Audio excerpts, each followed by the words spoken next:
of 12 wild Christmas review days. We're almost there, folks. I feel like I say that all the time. We get closer to the actual holiday. Like, I know I've said that so many times during this original mini-series and the Halloween one. We're almost there, folks.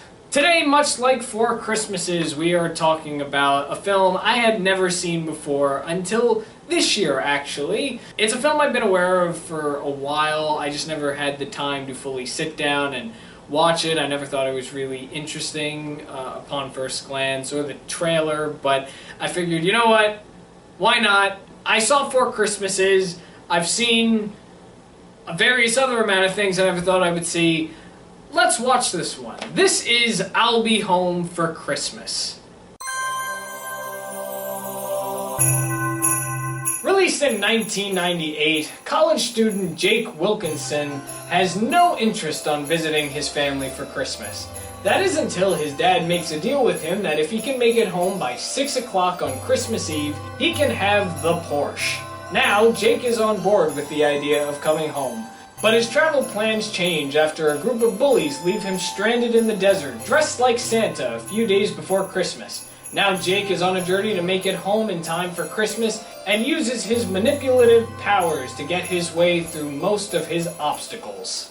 So to get into this movie's holiday spirit, I watched this in July, which for me was only about a month and a half ago. And the film really felt like it was supposed to be watched in the summer, because this is one of those films where Christmas doesn't look Christmas-like. You know, I want you to imagine what Christmas typically looks like. Well, this is Christmas in California, in the desert, and I say what it typically looks like because I'm in the northern region, so obviously Christmas is more wintry-like. There is snow. There's never snow on Christmas, but that's how it's always depicted. That's a better word, depicted. However Christmas is usually depicted. That's not how it is in this film. Well, at least for the ending. That's how it looks at the ending of the film. But for the most part, we're in the desert. We're really in the middle of nowhere. We're just in these really warm-like areas. Doesn't feel like Christmas when I watch it. So that's why I decided to watch it in July. Merry Christmas in July. This was a bad film. The writing was not great. The acting was fine, but the characters just stink. I've actually taken the liberty of writing down some notes because I was just having too much fun with this film. Alright, here we go.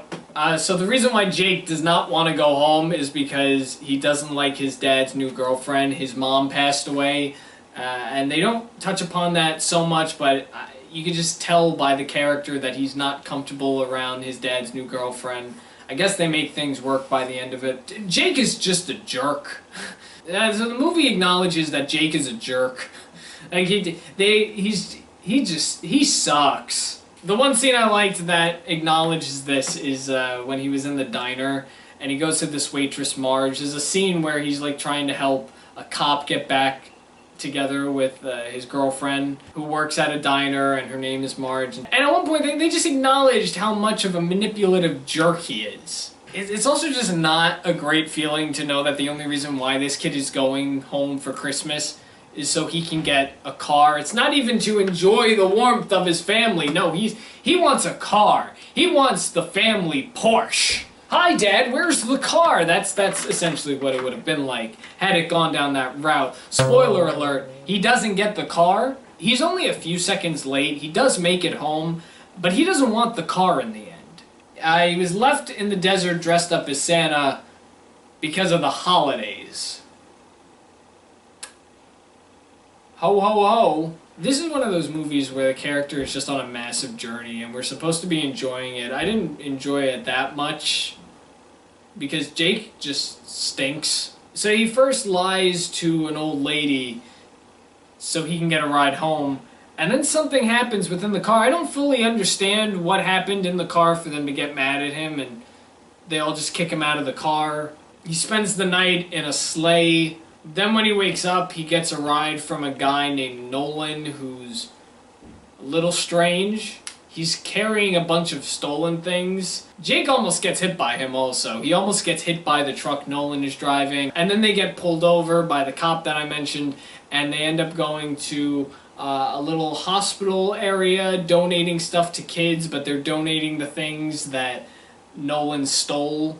And then that's when the whole cop and waitress scene takes place. He helps them get back together. He ends up getting on a bus and tries to make it home, but then he discovers that his girlfriend and the guy who orchestrated this whole scheme to leave him in the desert, he's one of the main bullies, he's trying to hook up with his girlfriend, who are traveling together to go back home for the holidays. Jake was supposed to go home with his girlfriend for the holidays.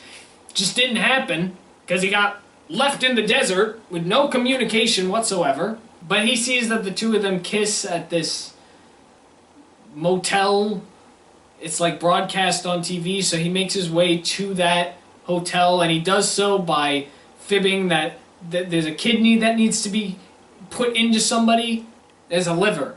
It's a liver. He takes this thing which looks like a liver, and he puts it in a cooler. He puts it in somebody's cooler and is like, "Oh my god, this is a liver. It's got to be donated to this specific location." That's how he gets the bus to go to where he needs to get it to. He runs into his girlfriend, and the character's name is Eddie the bully, and they have a little frat. He explains what happened, but then the girl gets mad at him because he's like, "Oh, I'm only going home so I can get this Porsche. I gotta be home by that time," and she gets completely offended. It's like, "It's not because of me, what the hell?" And then she gets on the bus, leaving Jake and Eddie by themselves.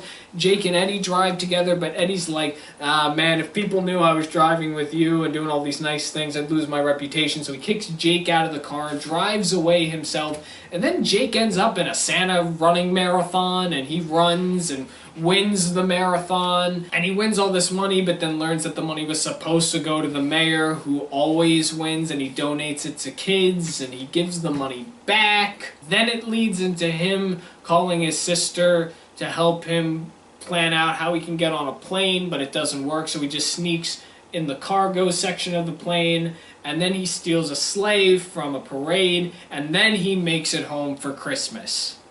Did I miss anything? Nope, you didn't miss it. Well, he shows up at his girlfriend's house. The girlfriend's name is Allie. I don't know if this film had a moral, but if it did, I didn't know what it was. This film was horrible. A little cringy, and being that it was made in the 90s had nothing to do with it. So out of everything, there are only two things that I generally did enjoy in this film. One of them was the subplot we got with Allie and Eddie. I legitimately wish that the film focused on them, because they have a more interesting story. It's very awkward, it's not super long. In fact, you can even argue their parts aren't the best. But I just think the idea of two people that don't like each other, well, one of them likes the other person doesn't like them at all. I think it'd be really interesting if there was a film with the two of them, and they spend the whole time traveling together to get home for the holidays. Because that's the only option that both of them have when going home.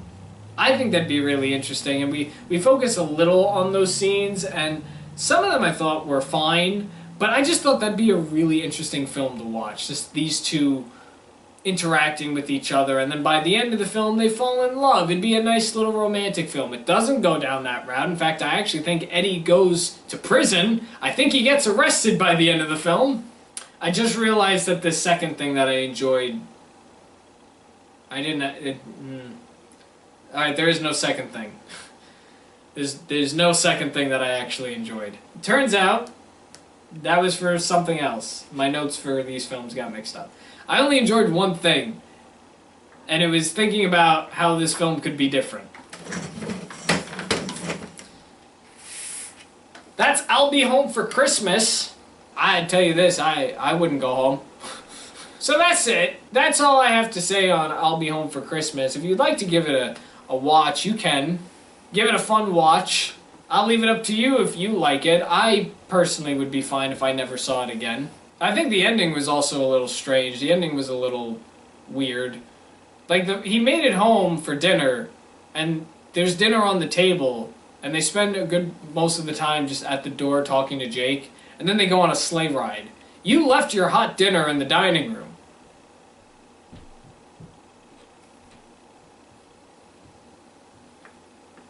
That's it. I don't want to talk about it anymore.